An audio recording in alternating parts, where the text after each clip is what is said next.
Ao longo dessa minha curta, ainda pequena caminhada na presença de Deus, eu sempre procurei olhar para esse momento aqui e sempre procurei buscar uma ótica diferente para esse cenário aqui, a mesa posta, montada.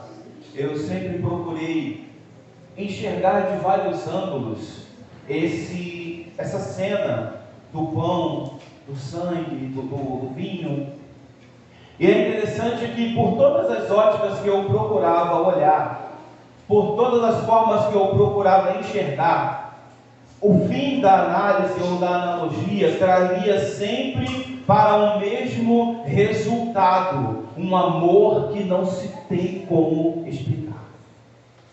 De todos os ângulos que você olhar este momento aqui, o resultado da análise vai ser exatamente um amor inexplicável, um amor difícil de entender, um amor dispensado de uma maneira tão incoerente quando você olha a relação do povo, a atitude do povo, a forma de se prostrar do povo diante de Deus, chega aos olhos humanos ser incoerente. Mas aos olhos de Deus, que é movido a amor, Ele sempre entende o porquê de cada coisa. Ele sempre entende a razão pela qual cada coisa acontece, porque tudo acontece com permissão e ciência dele. As coisas não fogem ao controle de Deus. E nós estamos diante de um texto que talvez você não tenha conseguido de imediato associar ao cenário que nós estamos vendo aqui, mas que fala muito conosco a respeito disso aqui. Depois do fim do período dos juízes, e você vai entender, inicia o período da monarquia. E a monarquia de Jerusalém, de Israel, foi talvez o período mais catastrófico da nação. Os primeiros 120 anos foram os 120 anos que deram à nação de Israel a visibilidade, talvez que ela tem até hoje. Os primeiros 40 anos, Saul não fez muita coisa, mas organizou um exército respeitável, estruturou um exército respeitável. Só que ele perde uma batalha, a arca é levada embora. Saul não se preocupa com isso e passa os seus 40 anos com tudo pronto, porém o santo dos santos vazio. Passados os 40 anos de Saul, assume Davi.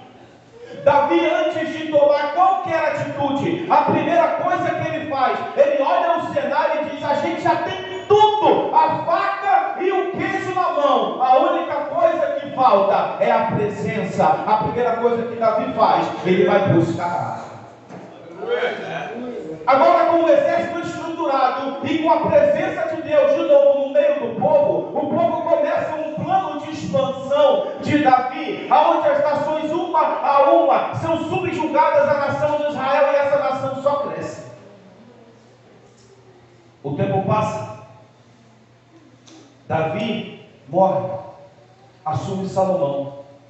Salomão vai dar um contexto mais diplomático para a nação de Israel. E ele começa aquilo que o pai resolvia na espada, ele começa a resolver no diálogo, ele começa a resolver na conversa, de maneira que ele se torna quase que um conselheiro para o mundo inteiro. Aonde tem um conflito que não se consegue resolver, antes de ir para a luta armada, vamos falar com Salomão. E Salomão ia dirimindo essas situações, trazendo para a nação um respeito diplomático. Agora a nação tem um exército respeitado. Agora a nação tem a presença de Deus. Agora a nação tem um líder dotado e reconhecido de sabedoria. Depois da morte de Salomão, a nação se divide. E a partir daí o povo não se acerta mais. O povo vai de mal a pior, a cada dia se afastando de Deus. Deus levanta profeta, o povo se afasta. Deus avisa, o povo se corrompe mais. Cada passo do povo era um em direção a Deus, no esforço do profeta, e dois em direção ao mundo. Daqui a pouco, essa nação, ela está adorando a deuses estranhos, ela está mergulhada em prostituição, mergulhada em idolatria, mergulhada em tudo aquilo que entristece o coração de Deus, até que Deus levanta o profeta Jeremias, dá um tapa na mesa e diz: não tem mais jeito, essa nação vai ser entregue nas mãos de nações estrangeiras, vai ser motivo de riso, vai ser motivo de chacota, por causa de tudo que vocês têm feito. Vem o veredito do cativeiro da Babilônia. A Babilônia se levanta, toma a nação de Israel, derruba os muros da cidade, destrói o templo, leva cativo a elite intelectual de Israel. E a cidade fica devastada, fica em profunda ruína. Até hoje, se você procurar um judeu, se você perguntar a ele qual foi o pior momento que a nação de vocês passou, eles não vão dizer que foi a perseguição de Hitler. Eles não vão dizer que foi o holocausto da Segunda Guerra. Eles vão dizer o pior momento da vida do judeu foi o cativeiro da Babilônia. Porque o povo chegava para ele e dizia: mas vocês não eram tão alegres? Canta aí para a gente ouvir. E o povo pensando: como que a gente canta se não tem a glória de Deus sobre nós? Ah, mas vocês não eram tão assim? Onde está o Deus de vocês? Eu imagino o povo pensando: o problema não está no endereço do nosso Deus, porque o endereço do nosso Deus não muda. O problema está na distância que nós estabelecemos entre nós e Ele. O tempo passa, assume, a nação da Babilônia cai, e assume o Império Medo-Persa. O Império Medo-Persa vem através do comando de Ciro. E Ciro toma ciência de uma profecia que dizia que o cativeiro da Babilônia duraria apenas 70 anos. E como o modelo de gestão dos Medo-Persa é um modelo diferente, o que está acontecendo com vocês? Vocês plantam e não colhem, vocês amontoam e não aproveitam, vocês não têm rendimento, vocês não têm melhoria, vocês não têm.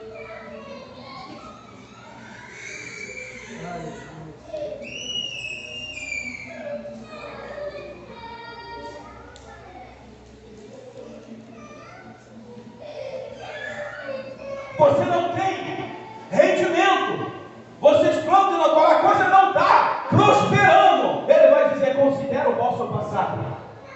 Olha lá atrás, olha quem tirou vocês do Egito, olha quem abriu o mar vermelho, olha quem sustentou vocês durante 40 anos no deserto, olha quem deu acesso à terra prometida, olha quem deu crescimento para vocês, olha quem deu ensinamento, quem deu estratégia, olha quem permitiu que vocês fossem para o cativeiro da Babilônia. E por que vocês foram para o cativeiro da Babilônia? Olha para trás e vê quem foi que fez tudo isso por vocês.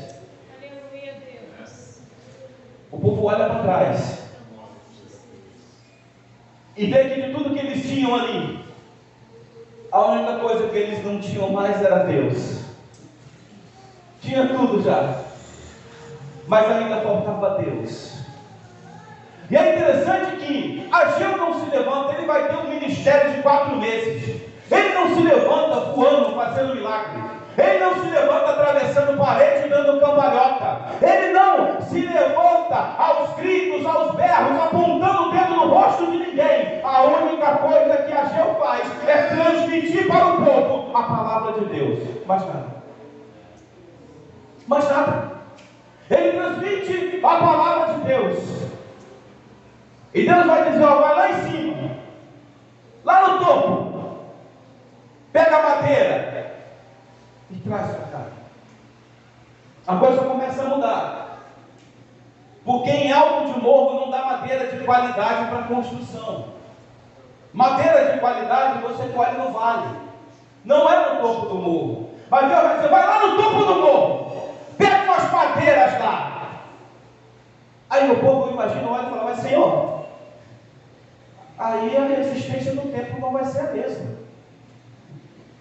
Deus, mas é lá de cima. Pega lá em cima e traz madeira lá de cima. Mas Senhor, mas a estrutura do templo não vai ser a mesma. Não vai ser a mesma não. Mas Senhor, com madeira lá de cima, o respeito do templo não vai ser o mesmo. Aí Deus vai dizer, o respeito do templo não vai ser o mesmo também não. Quer que eu diga uma coisa? Você quer uma notícia? A estrutura do templo não vai ser a mesma. O custo do templo não vai ser o mesmo. O respeito do templo não vai ser o mesmo. A resistência do templo não vai ser o mesmo. E a glória do templo também não será a mesma. Você não entendeu. O custo do templo vai ser menor. A resistência do templo vai ser menor. O tamanho, as dimensões do templo vão ser menor. O respeito do templo vai ser menor. Mas a glória dessa última casa será maior que a da primeira.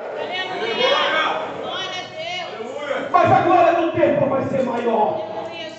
Não vai ser o mesmo templo e não vai ser a mesma glória. O povo reconstrói modelo de cabana, simplesinho. E Deus diz, não, assim mesmo, simplesinho, não precisa muita coisa não, porque o ouro me pertence, a prata me pertence, eu só preciso de relacionamento, eu só quero relacionamento simplesinho, num modelo de cabana. Pergunto eu a vocês, alguma palavra de Deus que seja fadada ao fracasso? Sim ou não? Existe alguma coisa que Deus fale que Ele não possa cumprir? Existe alguma coisa que Deus fala e que há algum impedimento para que se cumpra? O povo agora está debaixo de uma promessa. O tempo é menor, mas a glória é maior. Aleluia, glória. Só que o tempo passa, a segunda leva vem com Esdras para reconstruir a estrutura política, a terceira leva com Neemias para reconstruir os muros. Neemias governa por um período, o tempo está passando, as cortinas da antiga aliança se fecham e inicia o período conhecido como período interbíblico, 400 anos, que o povo não vai ouvir a voz de Deus, nem através de profeta, nem através de sinal, nem através de nada. 400 anos Deus se cala. O povo continua tendo templo, a cidade continua tendo muro, o povo continua tendo uma estrutura política, mas Deus não está lá. Esse povo não viu a glória dessa última casa. O tempo passa e de repente, eu imagino lá no meio do nada, sabe? Lá no meio do nada, tudo escuro.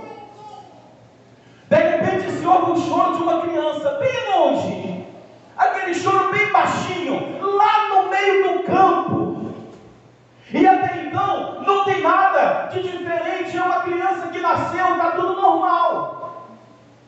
Aí vem 3 reis magos, chegam para Herodes e diz: aonde haveria de nascer um menino? E que menino? O menino que veio para ser o rei dos judeus. E aí o pessoal olha e diz: não, peraí, tem uma estrela apontando ali a direção. E quando vai se olhar, numa cabaninha,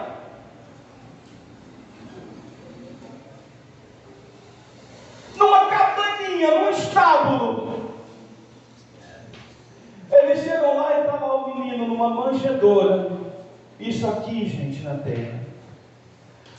Mas lá embaixo do inferno, o mundo está se acabando. É demônio correndo para tudo quanto é lado. É demônio escondido embaixo da cama. É demônio pedindo carta de dispensa, pedindo para ir embora. É demônio escondido para tudo quanto é canto. É uma correria. De repente, eu estou imaginando, estou parafraseando, estou conjecturando. De repente, passa aí 2 demônios desavisados. A pergunta é: ei, gente, o que está acontecendo aqui? Aí um demônio tira a cabeça de debaixo da cama e diz para ele assim: ei, você não está sabendo não?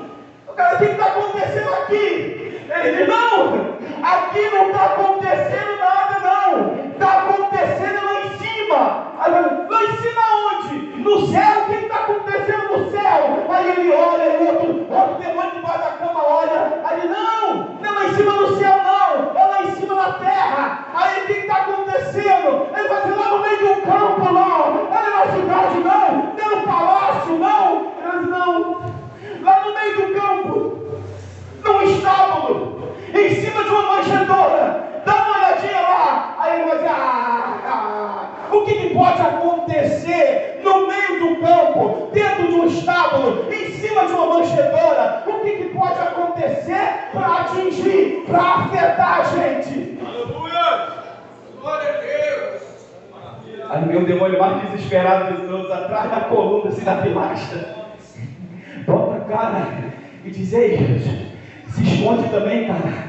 Não faz muita pergunta não, se esconde também. Por quê? O que aconteceu? O que está acontecendo? Se esconde, cara. Não subestima não, porque a glória da segunda casa acabou de nascer. A glória da segunda casa está chorando naquele estábulo. A glória da segunda casa pisou de novo na terra e agora acabou pra gente.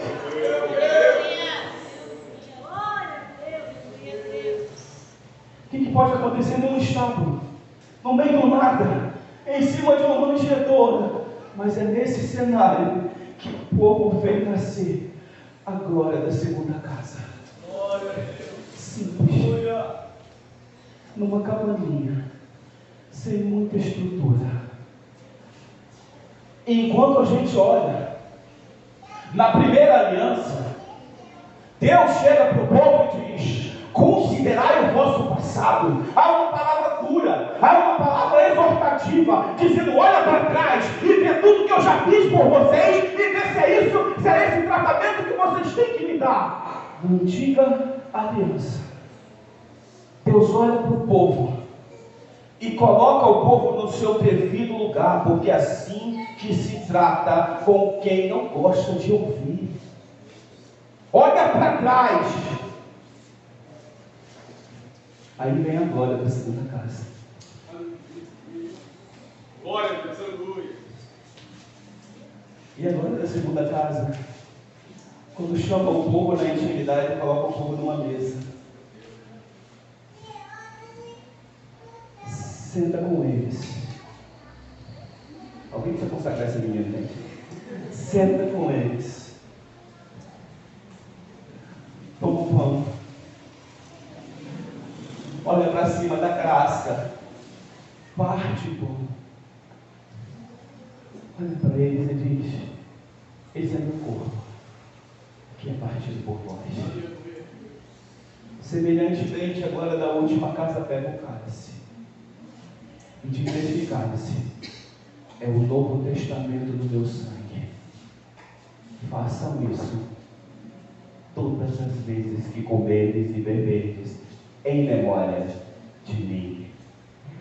Na primeira aliança, olha para trás e vê tudo de errado que vocês fizeram. Na segunda aliança, se assenta em comunhão todas as vezes que vocês olharem para trás e se lembrar não daquilo que vocês fizeram, porque o que vocês fizeram não produz vida, o que vocês fizeram não leva para o céu, o que vocês fizeram não salva ninguém. Mas olha para trás e vê o que eu fiz, porque o que eu fiz na cruz é o que dá vida, é o que dá libertação, é o que dá salvação. Todas as vezes que vocês quiserem olhar para trás, olhem para trás e considerem não o que vocês fizeram, mas o que eu fiz. Por que eu não posso considerar o que eu fiz? Porque dos teus pecados eu já não me lembro mais.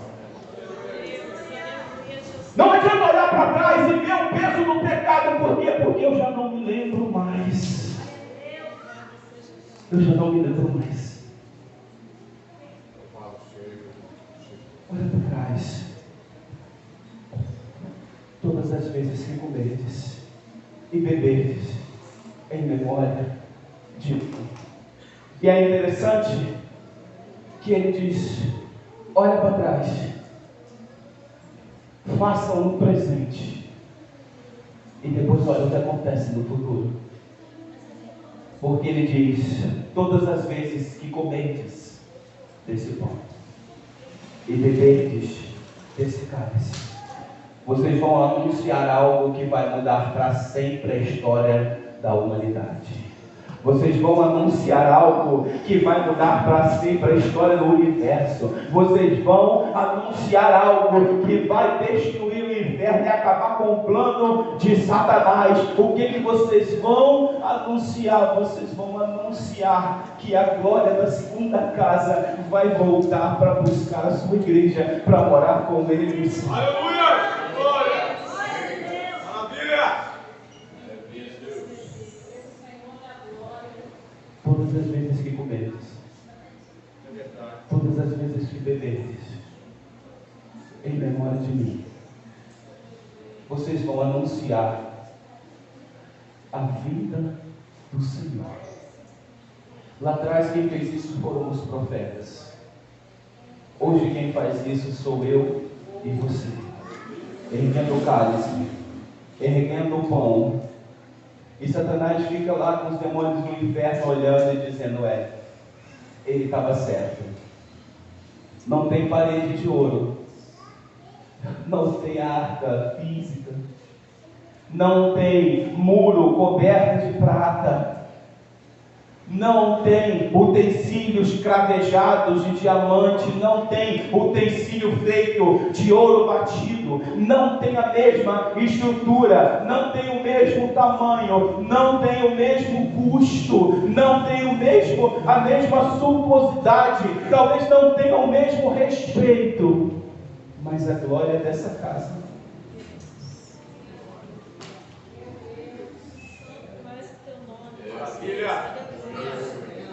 mas a glória dessa casa